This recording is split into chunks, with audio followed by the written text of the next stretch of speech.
Merhaba arkadaşlar, örgü kanalıma hoş geldiniz. Minik bebeklerimiz için hem kolay hem de güzel tığ işi pembe bir yelek yaptım. Bugün bu yelek anlatımını sizlerle paylaşmak istiyorum. Yeleğin örgüsü çok kolay arkadaşlar. Bir günde örüp bitirebilirsiniz. Yelek örgüsüne yakadan zincir yaparak başlıyoruz. 0-1 yaş arası çocuklar için benimle aynı sayıda başlayabilirsiniz. Ben bugün yelek anlatımını 6-12 ay arası bir bebek ölçüsüne göre yapıyorum. Siz bu yelek örgüsünü yeni doğan bebek için yapabilirsiniz. 1, 2, 3, 5 her yaş çocuklarınız için yapabilirsiniz.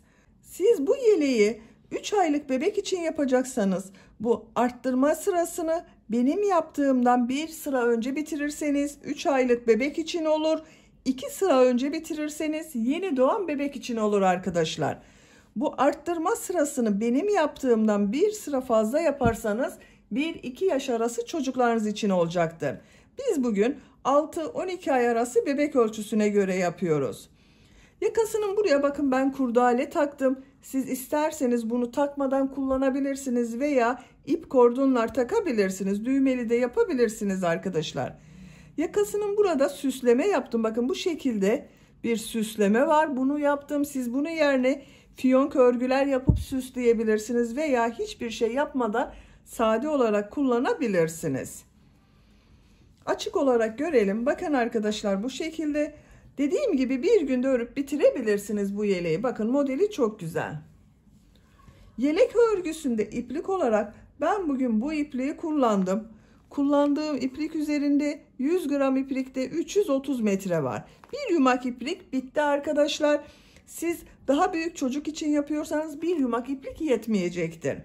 Ben bugün bu renk iplik ile bu yelek örgüsünü bir kız bebek için yaptım arkadaşlar. Siz bu yelek örgüsünü İstediğiniz marka iplik ve renkleri kullanarak yapabilirsiniz. Her renk iplik ile çok güzel oluyor. Farklı renkli iplikler ile yaparsanız erkek bebekler için de uygun bir model. Bu süslemeyi ben kız bebek için yaptığım için yaptım. Siz bunu yapmadan kullanabilirsiniz. Tığ olarak 5 numara 3 milimetre tığ kullandım. Elim çok sıkı değil. Bakın yaptığım örgüler yumuşak oluyor. Sizin eliniz sıkıysa 3,5-4 milimetre tığları kullanırsanız daha güzel olur arkadaşlar. Eliniz sıkı olduğu zaman yaptığınız örgü hem sert olur hem de benim yaptığım ölçüden biraz küçük olur arkadaşlar. Ölçülerini videonun sonunda ölçerek söylüyorum. Tekrar ölçerek vakit geçirmek istemiyorum. İpliği, tığı hazırlayalım. Hep birlikte bu güzel yelek örgüsüne başlayalım. Örgü kanalıma abone değilseniz abone olmayı unutmayın lütfen. Örgü kanalıma abone olmak ücretsiz. Örgü kanalıma ücretsiz abone olup orada bulunan zil şekline dokunarak açık yaparsanız kanalıma video yüklediğim zaman ilk önce size bildirim gelir. Örgülerimden herkesten önce sizin haberiniz olur. İzlediğiniz videolarıma beğeni ve yorumlarınızı yaparsanız çok sevinirim arkadaşlar. Hepinize kolay gelsin. İyi çalışmalar.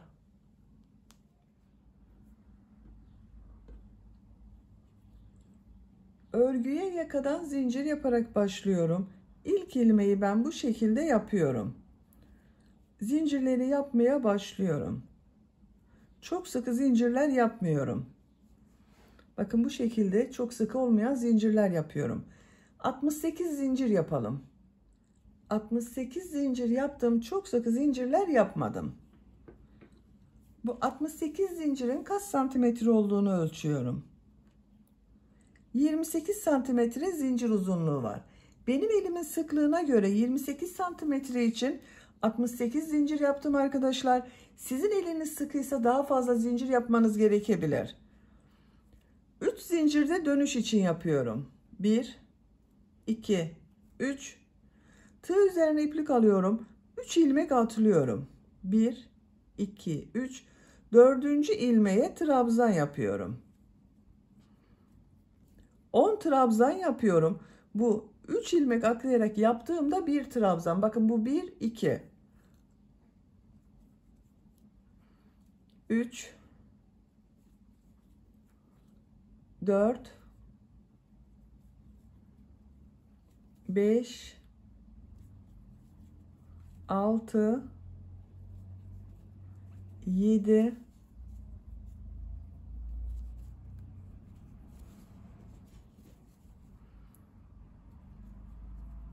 8,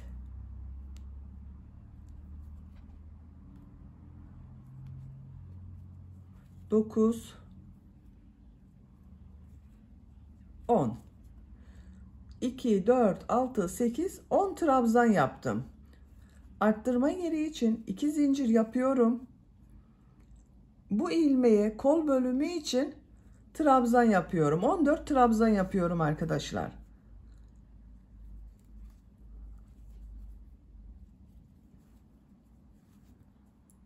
...14 trabzanı yapalım.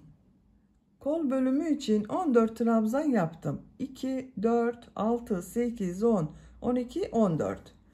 Arttırma yeri için 2 zincir yapıyorum. 20 trabzan yapıyorum.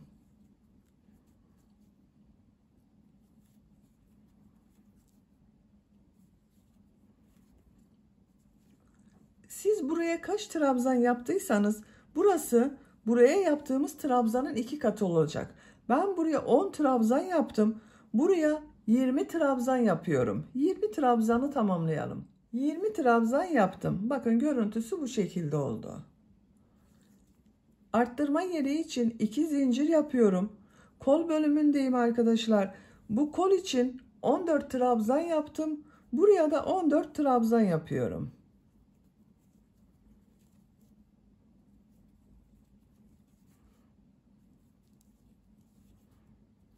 14 trabzanı tamamlayalım. Diğer kol bölümü için 14 trabzan yaptım. Arttırma yeri için 2 zincir yapıyorum. 10 trabzan yapıyorum.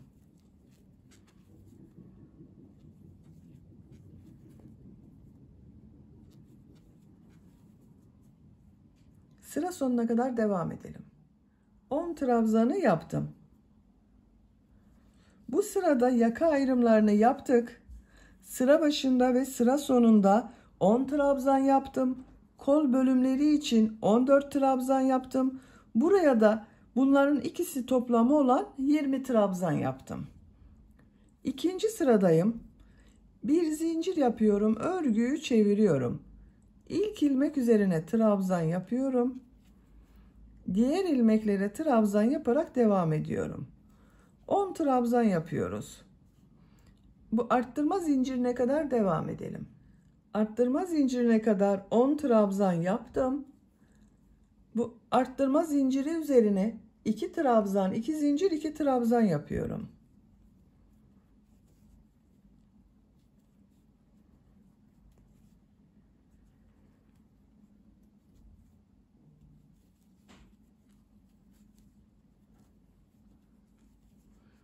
İki trabzan, 2 zincir, 2 trabzan yaptım. Kol bölümünde 14 trabzan yaptım arkadaşlar. 14 trabzan yapıyorum.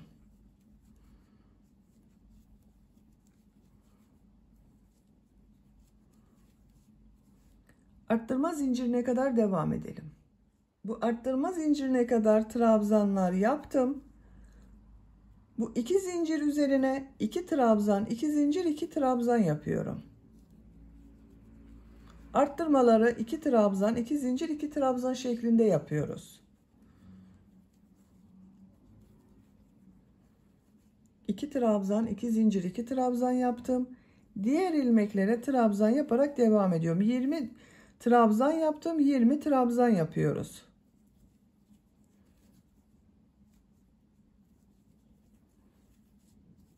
Buraya kadar devam edelim. Arttırma zincirine kadar trabzanlar yaptım. Buraya 2 trabzan, 2 zincir, 2 trabzan yapıyorum.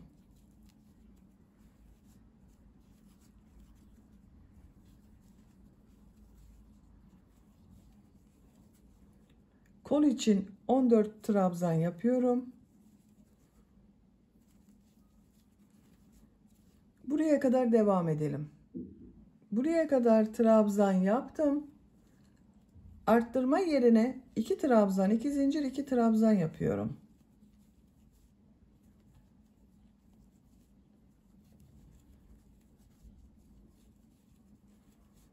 Bu 10 ilmek üzerine 10 trabzan yapıyorum.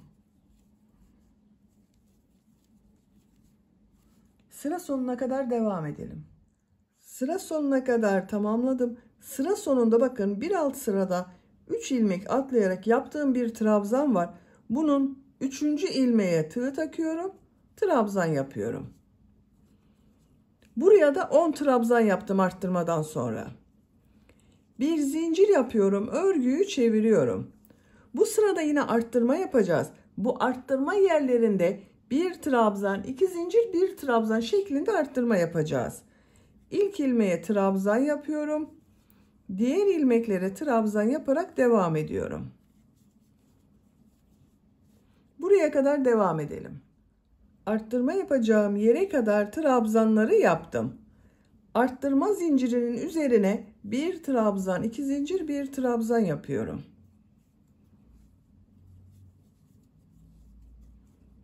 Diğer ilmeklere trabzan yaparak devam ediyorum. Arttırmayı bir trabzan, 2 zincir, bir trabzan şeklinde yaptım. Buraya kadar devam edelim. Arttırma yerine kadar trabzanları tamamladım. Buraya yine bir trabzan, 2 zincir, bir trabzan yapıyorum.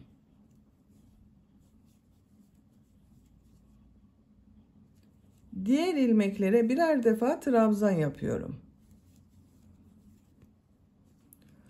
Buraya kadar devam edelim. Bu arttırma yerinde ve bu arttırma yerinde yine bir trabzan, 2 zincir, bir trabzan yapalım. Diğer ilmeklere birer defa trabzan yapalım. Sıra sonuna kadar tamamlayalım. Sıra sonuna kadar tamamladım. Bu sırada bakın bu arttırma yerlerinde bir trabzan, 2 zincir, bir trabzan yaptım. 4. sıradayım.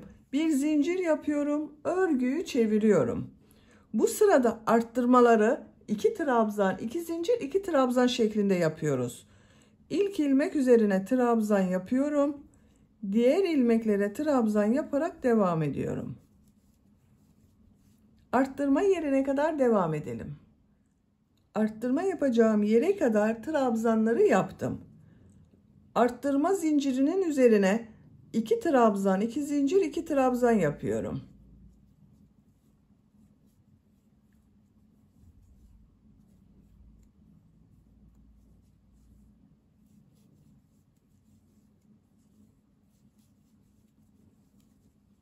İki trabzan, 2 zincir, 2 trabzan yaptım. Diğer ilmeklere birer defa trabzan yapıyorum. Buraya kadar devam edelim. Arttırma yapacağım yere kadar trabzanları yaptım. Buraya 2 trabzan, 2 zincir, 2 trabzan yapıyorum.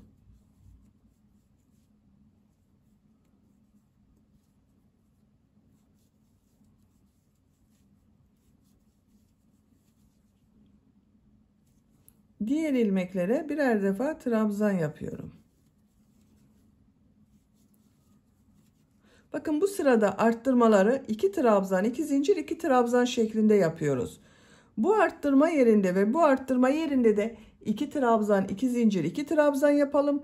Diğer ilmeklere birer defa trabzan yapalım. Sıra sonuna kadar tamamlayalım. Sıra sonuna kadar tamamladım. Bakın arttırma yerlerinde 2 trabzan, 2 zincir, 2 trabzan yaptım. Diğer ilmeklere birer defa trabzan yaptım. 4. sırayı bitirdik. Yakanın görüntüsü bu şekilde oldu.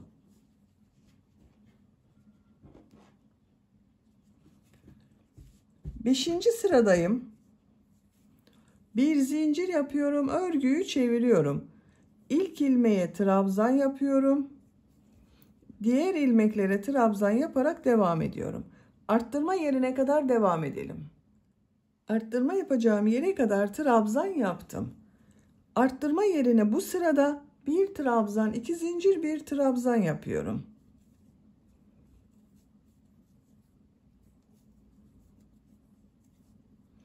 Diğer ilmeklere trabzan yaparak devam ediyorum. Arttırmalar bu şekilde devam edecek arkadaşlar. Bir sırada bir trabzan, 2 zincir, bir trabzan şeklinde arttırma yapıyoruz. Bir sonraki sırada 2 trabzan, 2 zincir, 2 trabzan yapıyoruz. Bakın 5. sıradayım. Bir trabzan, 2 zincir, bir trabzan şeklinde arttırma yaptım. 6. sırada 2 trabzan, 2 zincir, 2 trabzan. 7. sırada 1 trabzan, 2 zincir, 1 trabzan. 8. sırada 2 trabzan, 2 zincir, 2 trabzan. 9. sırada yine 1 trabzan, 2 zincir, 1 trabzan şeklinde arttırmalar yapacağız. Yapacak olduğunuz çocuğun büyüklüğüne göre bu dönüşümlü olarak arttırmaları yaparak yakanın örgüsünü tamamlayalım. Roba örgüsünü arttırmalar yaparak 9 sıra tamamladım. Bir sırada 2 trabzan, 2 zincir, 2 trabzan yaptım. Bir sırada 1 trabzan, 2 zincir, 1 trabzan şeklinde arttırma yaptım. 1, 2, 3, 4, 5, 6, 7, 8, 9. Santimetre olarak ölçüyorum. 10 santimetre yükseklik var. Şu şekilde katlıyorum. Bakın arkadaşlar, böyle. Benim yapacağım ölçü için yeterli. Siz bir beden büyük olsun istiyorsanız bir sıra daha arttırma sırası yapabilirsiniz. 10 sıra olarak tamamlayabilirsiniz.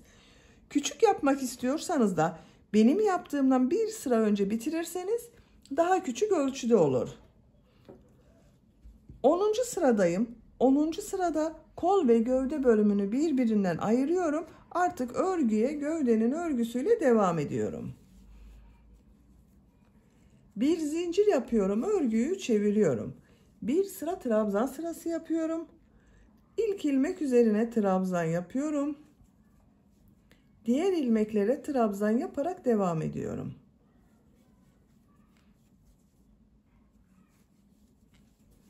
Buraya kadar devam edelim. Arttırma yapacağım yere kadar trabzanlar yaptım. Bu 2 zincir üzerine 2 trabzan yapıyorum. Kol altı için bir zincir yapıyorum. Tığ üzerine iplik alıyorum. Kolda bulunan bütün ilmekleri atlıyorum. Arttırma yerine 2 trabzan yapıyorum. Diğer ilmeklere trabzan yaparak devam ediyorum. Bakın, kol bölümünü ayırdım. Ön ve arka bölümü birleştirdim. Buraya kadar devam edelim. Arttırma zincirine kadar trabzanları yaptım. Buraya 2 trabzan yapıyorum. Kol altı için bir zincir yapıyorum. Tığ üzerine iplik alıyorum. Kolda bulunan bütün ilmekleri atlıyorum. Arttırma zincirinin üzerine 2 trabzan yapıyorum. Bakın, diğer kolu da burada ayırdık.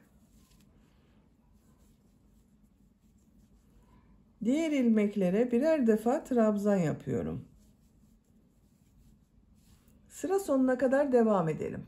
Sıra sonuna kadar tamamladım. Bu sırada bakın, kol ve gövde bölümünü birbirinden ayırdım. Ön ve arka bölümü birleştirdim. Artık örgü gövdenin örgüsüyle devam edecek. Bu sırada model yerleştirmeye başlıyorum. Bir zincir yapıyorum. Örgüyü çeviriyorum. İlk ilmeğe trabzan yapıyorum. Tığ üzerine iplik alıyorum. İkinci ilmeğe 2 trabzan yapıyorum.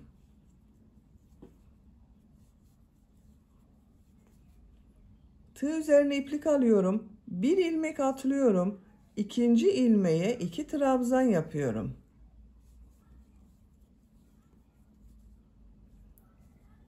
Bir ilmek atlıyorum. 2 trabzan yapıyorum.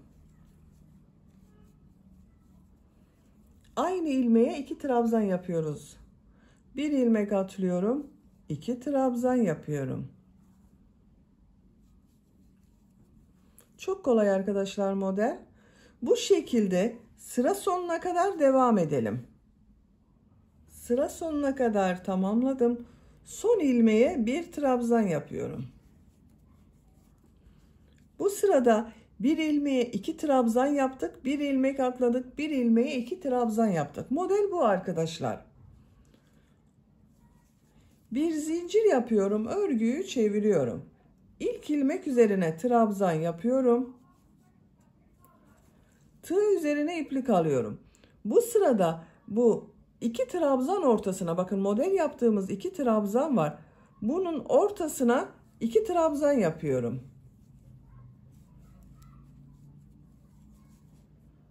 Tığ üzerine iplik alıyorum. Bu iki trabzanın ortasına iki trabzan yapıyorum.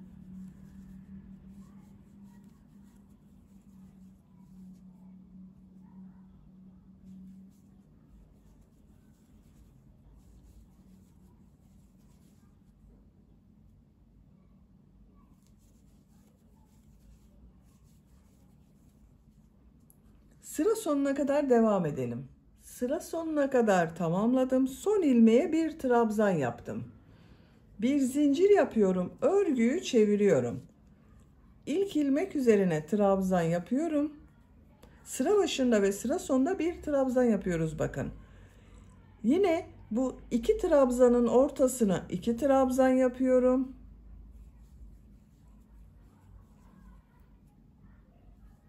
Model gördüğünüz gibi çok kolay.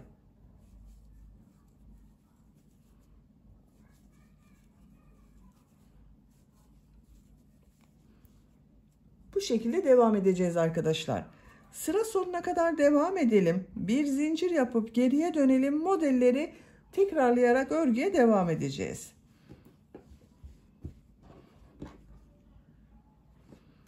Yapacak olduğunuz çocuğun büyüklüğüne ve tercihinize göre bu model sırasını istediğiniz kadar tekrarlayarak gövdenin örgüsünü tamamlayalım. Gövde örgüsünü 18 model sırası yaptım. 1, 2, 3, 4, 5, 6, 7, 8, 9, 10, 11, 12, 13, 14, 15, 16, 17, 18. Santimetre olarak ölçüyorum. Kol altından yükseklik 18 santimetre yükseklik var arkadaşlar.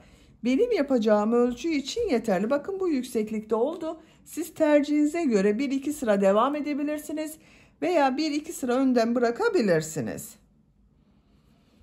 Bakın bu şekilde oldu.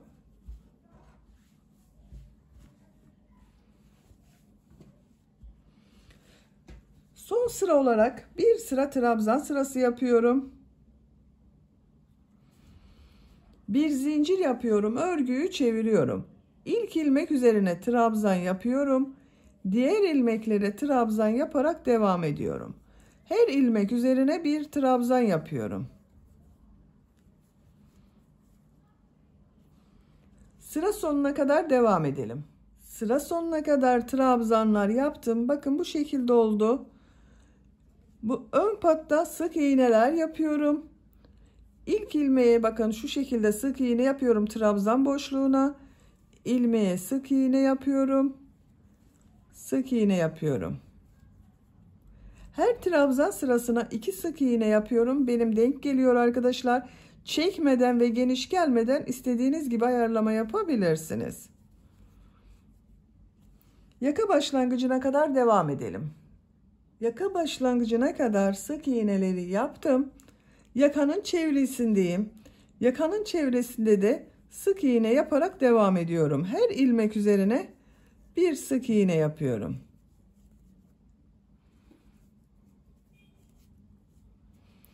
Burada düğme iliği yapmadım arkadaşlar. Siz düğmeli kullanmak istiyorsanız buraya veya buraya düğme yapabilirsiniz. Ben kurdale takarak kullanmak istiyorum bugün. Onun için düğme iliği yapmadım. Siz ip kordunda yapabilirsiniz. Yaka çevresinde sık iğneler yapalım. Diğer ön patta da sık iğneler yapalım. Buraya kadar devam edelim. Sıra sonuna kadar sık iğne yaparak tamamladım. Son sık iğneyi bu ilmek ile ilmek kaydırma yaparak bitiriyorum. İpliği kesiyorum. Ben kestim arkadaşlar. Şu şekilde içinden çektim. Bakın böylece yelek örgüsünü bitirmiş olduk. Çok güzel oldu gördüğünüz gibi, hem de çok kolay yaptık.